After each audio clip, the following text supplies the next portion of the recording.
Doctor द्वय बेंगलोर से, जीतो के पदाधिकारीगण एवं से धार्मिक बंधुओं बहनों, मैं अणुव्रत न्यास और अध्यात्म साधना केंद्र की ओर से आप सबका स्वागत करता हूं, अभिनंदन करता हूं।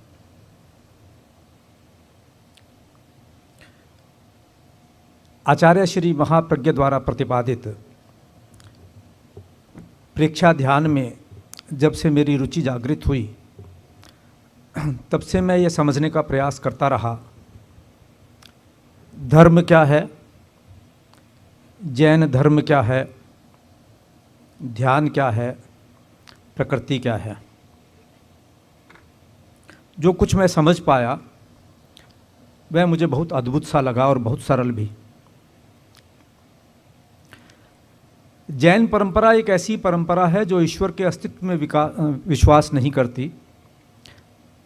जो कुछ है वह प्रकृति है। ईश्वरत्व को प्राप्त किया जाता है।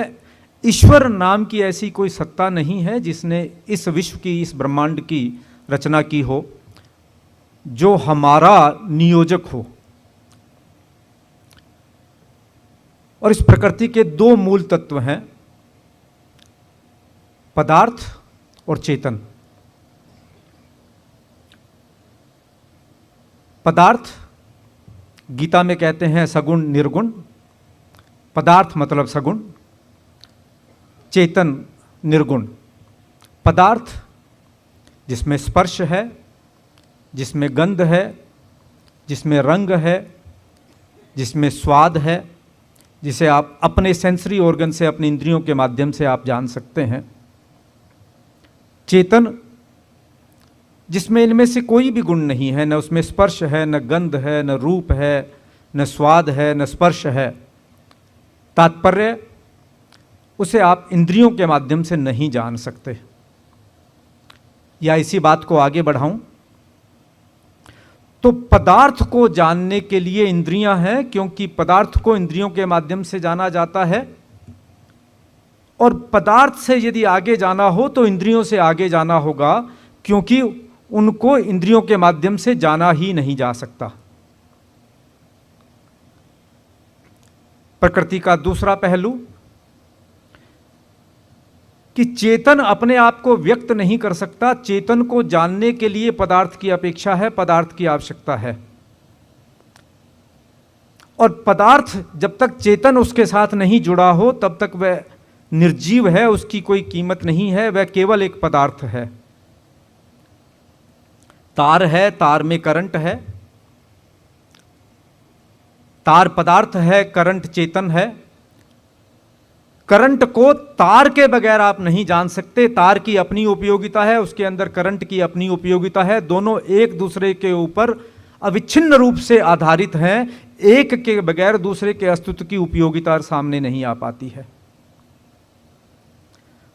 वर्तमान वैज्ञानिक भौतिक जगत में जितनी शोध पदार्थ जगत पर हुई है, पदार्थ के बारे में हुई है, वह शोध कहीं चेतन के जगत पर नहीं हो पाई। पदार्थ क्या है, पदार्थ की प्रकृति क्या है, पदार्थ किस प्रकार से अपने कार्य करता है, किन नियमों के तहत काम करता है, उस पर बहुत शोध हुई है। वह न्यूटन का नियम हो, चाहे आइंस्टीन का नियम हो, गुरुत्वाकर्षण का नियम हो, चाहे यूरेका हो, कि किस प्रकार से पदार्थ अपनी आकार के अनुपात में, अपने वजन के अनुपात के अंदर एक स्थान को रिक्त स्थान बनाता है। जितने भी पदार्थ से संबंधित, फिजिक्स से संबंधित नियम है, वे सब पदार्थ से संबंधित रहे हैं, चेतन से संबंधित नहीं रहे हैं। परिणाम यह हुआ कि पिछले 200 साल के वैज्ञानिक विकास के बाद आज वैज्ञानिक इस बात की चर्चा करने लगे हैं कि फिजिक्स की अपनी सीमाएं हैं। पदार्थ के स्तर पर जाकर के बहुत से प्रश्न अनुत्तरित रह जाते हैं, हम अपने प्रश्नों का उत्तर पा नहीं सकते। तो उस जगत में एक नए विज्ञान की, एक नई धारा का विकास शुरू हुआ है, जिसे हम क्वांटम फिजिक्स के नाम से जानते हैं, कि हम पदार्थ से आगे जाएं, पदार्थ से आगे किन नियमों के तहत पदार्थ काम करता है उसको जानने का प्रयास करें। कल एक वीडियो सर्कुलेट हो रहा था और उसने मुझे भीतर तक झकझोर दिया। यह पदार्थ जगत से थोड़ा कहीं आगे जाने की बात है। बम्बई की एक बहन और भाई, उनकी 8 साल की और 3 साल की बच्ची, और उस वीडियो के ऊपर उस 8 साल की बच्ची ने धारा प्रवाह जिस प्रकार से संस्कृत के श्लोकों का उच्चारण किया, और उसके बाद 3 साल की उस बच्ची ने सैकड़ों श्लोक संस्कृत और प्राकृत के अंदर धारा प्रवाह बिना कुछ देखे हुए, जिसे खड़ा होना नहीं आता, जो बहुत छोटी सी बच्ची है, धारा प्रवाह बिना किसी अशुद्धि के श्लोक के बाद श्लोक उच्चारण करते जा रही है, जिसकी जानकारी हमें 50 और 60 वर्ष की अवस्था में नहीं है। उस बहन ने बताया कि उनको वह पुत्री की प्राप्ति कैसे हुई। उसने कहा कि केवल 2 शरीरों के संयोग से एक संतान का जन्म देना तो पशु भी करते हैं। कैसी संतान हमें चाहिए उसका निर्धारण केवल मानव कर सकता है। उन्होंने संतान को धारण करने से पहले 1 साल ब्रह्मचर्य का पालन किया। फिर जब संतान को धारण करने का समय आया तो उन्होंने बहुत जप, बहुत पूजा पाठ करने के बाद दिव्य आत्माओं का आह्वान किया कि हे दिव्य आत्माएं, आप आकर के हमारे गर्भ में स्थान प्राप्त करें। 9 महीने के लिए उन्होंने फिर ब्रह्मचर्य का पालन किया और पूरे काल में ध्यान, साधना, जप, तप का प्रयोग चलता रहा। उस बहन ने कहा कि मेरी यह 3 साल की बच्ची जो सैकड़ों 2 श्लोकों का उच्चारण कर रही है, उसे मैंने कोई बहुत सिखाया नहीं है, चलते फिरते ही सिखाया है। हम दोनों को बोलते हुए सुन लेती हैं और सीख जाती हैं। अंग्रेजी भी फर्राटे से बोलती हैं। एक भी, जिसे टंग ट्विस्टर शब्द कहते हैं कि जिनको बोलने में बड़ों को कठिनाई आती है, एक भी शब्द का अशुद्ध उच्चारण नहीं करती। यह बात क्या केवल पदार्थ जगत की है या पदार्थ जगत से आगे जाने की बात है? केवल पदार्थ जगत की जब तक हम बात करेंगे हमारी सीमाएं रहेंगी। पदार्थ जगत से जब आगे जाएंगे तब हमें प्रकृति का पूरा ज्ञान हो पाएगा। सन 2014 में मेरी छोटी बहन को कैंसर हुआ, ब्रेस्ट कैंसर। ब्रेस्ट रिमूवल हुआ, 10 कीमोथेरापी और 28 रेडियोथेरापी हुई। 2015 में हमने गहन यहाँ पे प्रेक्षा ध्यान का कार्यक्रम प्रारंभ किया। मैंने अपनी बहन से श्री गंगानगर से आग्रह किया कि तुम्हें यहाँ आना है, शिविर में भाग लेना है। वो आने को तैयार नहीं थी, इसलिए कि उसको हर 7वें दिन बुखार आता था और जिस दिन मैं आने का आग्रह कर रहा था 9 दिन से लगातार उसे बुखार था। वो अपना हाथ ऊपर नहीं उठा सकती थी। उसकी पैरों में टखनों के पास वेरिकोज वीन्स ब्लैकिश हो गई थी और डॉक्टर्स ने कहा था आपका इम्यूनिटी सिस्टम वीक है, नहीं तो इस स्किन को हमने यहाँ से हटा दिया होता, ऑपरेशन कर दिया होता। वो एक वक्त का एक व्यक्ति का पूरा खाना नहीं बना सकती थी। मानसिक, भावनात्मक और शारीरिक रूप से वो अपने आप को अक्षम महसूस कर रही थी। मेरे जीजा जी का सहयोग मिला, उन्होंने उसको आग्रह किया, प्रेरणा दी और वो यहाँ आ गई। शिविर के 7 दिन का शिविर होता है, 6ठे दिन उनकी वेरिकोज वीन्स बिल्कुल साफ हो चुकी थी, कहीं नामो निशान नहीं था। उनका बुखार जा चुका था, उनका दर्द समाप्त हो चुका था, वे एकदम से स्वस्थ महसूस कर रही थी। ये चमत्कार कैसे हो गया? प्रकृति में तो चमत्कार है नहीं, प्रकृति में तो चमत्कार की व्यवस्था ही नहीं है, चमत्कार हो ही नहीं सकता। चमत्कार केवल उस ज्ञान का नाम है जिसके प्रति हमें ज्ञान नहीं है, जिसके बारे में हम नहीं जानते। मोबाइल जब तक हम नहीं जानते तब तक चमत्कार है, जब जान गए तो ये विज्ञान हो गया। तो क्या उसका स्वस्थ होना एक चमत्कार का द्योतक है या उस नियम का द्योतक है जिस नियम के प्रति हमें जानकारी नहीं है? वे जैन भी नहीं, जैन परंपरा में भी वे दीक्षित नहीं है, जैन परंपरा में नहीं। परंतु भैया ने आग्रह किया, आई, और भैया बता रहे हैं तो बात सही ही होगी, लो प्रयोग करके देखते हैं। अगले वर्ष घर में शादी थी, वो कहने लगी 46 साल की उम्र में मैंने आज तक इतना डांस नहीं किया जो मैंने इस शादी में किया है। हर तीसरे महीने वो 1 साल तक यहाँ डॉक्टर को आकर के बताती रही कि डॉक्टर साहब मैं चेकअप के लिए आपके पास गुड़गांव में आई हूँ, मैं आपको बताना चाहती हूँ कि मैं सिर्फ जानना चाहती हूँ कि मेरी आपके मुताबिक मेरी अवस्था कैसी है। मैंने दवा ली नहीं है, मैं दवा ले नहीं रही हूँ, मैं दवा लूँगी नहीं। और इस बात को अब 2 साल 2.5 साल हो गए हैं। ऐसी अनेक ऐसी अनेक घटनाओं की चर्चा की जा सकती है।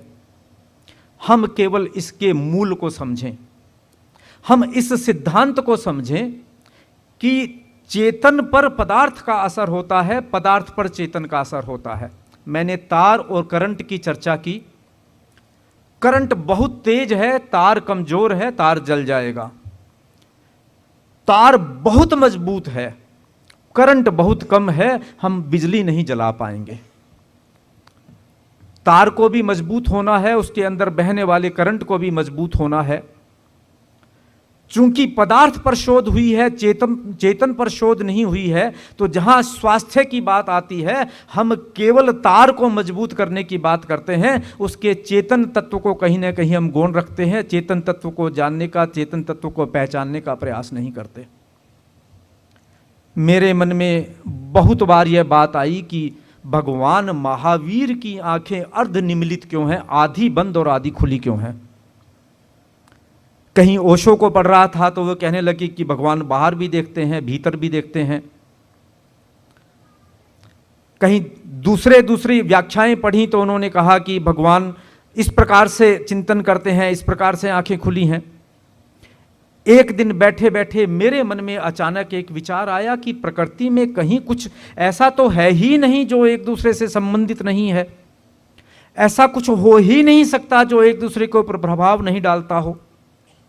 हमारा शरीर है, शरीर में विचार हैं, मन में विचार हैं, माइंड है, आंखों की पुतलियां हैं, 6 खरब कोशिकाएं हैं, सब एक दूसरे पर प्रभाव डालते हैं। पानी का एक तालाब है, उसके किनारे पर आपने एक कंकर डाला और उसका असर उस तालाब के आखिरी कोने की आखिरी बूंद के आखिरी कण के ऊपर होगा। उसकी किरणें वहां तक जाएंगी, उसकी तरंगें वहां तक जाएंगी। विज्ञान का नियम है, सब एक दूसरे के साथ जुड़े हुए हैं। तो विचार आते हैं, श्वास की गति में परिवर्तन आता है। श्वास 1 मिनट में 15 से 17 हम लेते हैं। जैसे ही विचार की गति बढ़ेगी, जैसे ही उत्तेजना बढ़ेगी, जैसे ही क्रोध बढ़ेगा, जैसे ही वासना बढ़ेगी, जैसे ही भय बढ़ेगा, जैसे जैसे हमारे विचारों की अवस्था होगी, विचार की गति में और विचार की लय में जैसे जैसे परिवर्तन होगा, वैसे ही हमारे श्वास की गति में और हमारी श्वास की लय में परिवर्तन होगा। यदि कोई श्वास को जानने वाला वैज्ञानिक हो तो वह केवल श्वास को देख करके बता सकता है कि इस व्यक्ति को बीमारी क्या है, क्योंकि वह उसके भावों की अवस्था को, उसके लेशा को समझ रहा होगा। वह परिवर्तन केवल श्वास में घटित नहीं होगा, वह परिवर्तन आंख की पुतलियों में भी घटित होगा, वह हार्ट में भी घटित होगा, वह ब्लड प्रेशर में भी घटित होगा, वह शरीर की एक एक कोशिका में घटित होगा। परंतु हमें केवल जानने की, उसको समझने की आवश्यकता है। और उसे आप कहीं एक कोने से ठीक कर लीजिए, बाकी सब ठीक हो जाएंगे। आपने श्वास को लयबद्ध कर लिया, श्वास को नियमित कर लिया, श्वास को संतुलित कर लिया, आंख की पुतलियां स्थिर हो जाएगी, ब्लड प्रेशर स्थिर हो जाएगा, शरीर में बहने वाले रक्त की गति स्थिर हो जाएगी, हार्ट की पंपिंग स्थिर हो जाएगी, हमारी एक ही कोशिका के अंदर जो ऊर्जा का प्रवाह बह रहा है वह स्थिर होना शुरू हो जाएगा।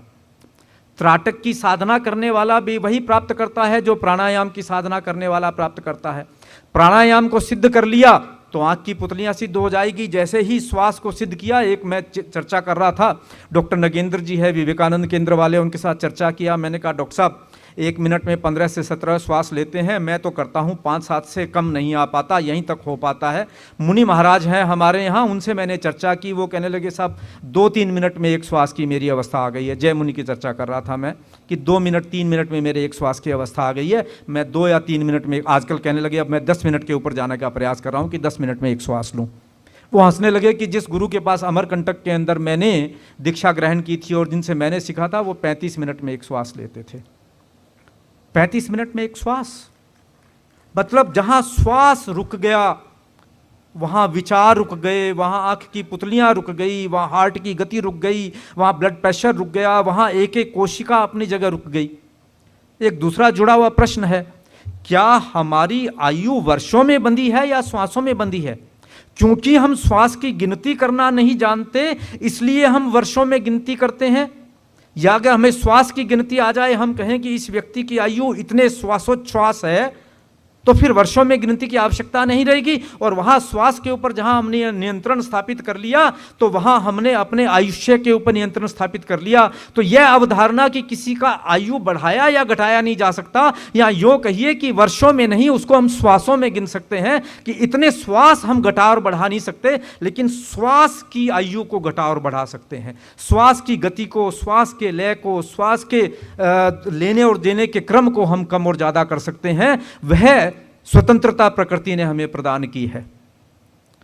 तो इस नियम को जब हम समझते हैं, तब हमारे सामने प्रकृति के वे नियम स्पष्ट होने शुरू हो जाते हैं कि प्रकृति का नियम है क्या, प्रकृति किस प्रकार से काम करती है। मैं अध्यात्म की बात पर पुनः आऊं। अध्यात्म और कुछ है ही नहीं, केवल प्रकृति के नियमों की व्याख्या है। केवल पदार्थ के नियमों की जब व्याख्या करते हैं आधुनिक विज्ञान के संदर्भ में, तब हम पदार्थ तक सीमित रह जाते हैं। पदार्थ और चेतन, इन दोनों के सत्ताओं की व्याख्या, इन दोनों के आपस के संबंधों की व्याख्या, ये दो किस नियमों के तहत काम करते हैं, जब इन नियमों को हम समझते हैं, तब हम प्रकृति की पूर्ण व्याख्या कर रहे हैं, अध्यात्म की पूर्ण व्याख्या कर रहे हैं। पदार्थ हमें बताता है E=mc², कि जो भी ब्रह्मांड जगत में दिखाई दे रहा है वह केवल ऊर्जा है, केवल ऊर्जा है। यदि वह केवल ऊर्जा है तो विचार भी ऊर्जा है, मस्तिष्क में उठने वाली तरंगें भी ऊर्जाएं ही हैं। तो पदार्थ की ऊर्जा से जो काम किया जा सकता है, वही काम हम लोग विचार वाणी से कर सकते हैं, वही काम हम मन के विचारों से कर सकते हैं, उसी तरंगों की, उसी ऊर्जा की तरंगों से माध्यम से कर सकते हैं। ओम शांति ओम के अंदर शाहरुख खान एक डायलॉग बोलते हैं कि किसी भी चीज़ को आप पूरी शिद्दत के साथ चाहो तो पूरी कायनात आपके लिए उसका निर्माण करने का काम शुरू कर देती है। या मैं दूसरे शब्दों में कहूं कि जैसे ही एक विचार की उत्पत्ति हुई, उस विचार ने अपने निर्माण का काम उसी वक्त शुरू कर दिया, वह निर्माण कार्य शुरू हो गया। हमारी कठिनाई यह है कि हम 1 मिनट के अंदर औसत 40 विचार हमारे पास आते हैं, जब हमारी चिंतन की शक्ति स्थिर होती है। परंतु वास्तव के अंदर जैसे जैसे आयु बढ़ती चली जाती है, चिंतन की शक्ति, चिंतन या चिंता बढ़ती चली जाती है। जिस प्रकार से श्वास की गति बढ़नी शुरू होती है, उसी प्रकार से विचारों की गति बढ़नी शुरू हो जाती है। तो एक दिन में 60,000 की बजाय 6 लाख विचारों पर पहुंच जाते हैं।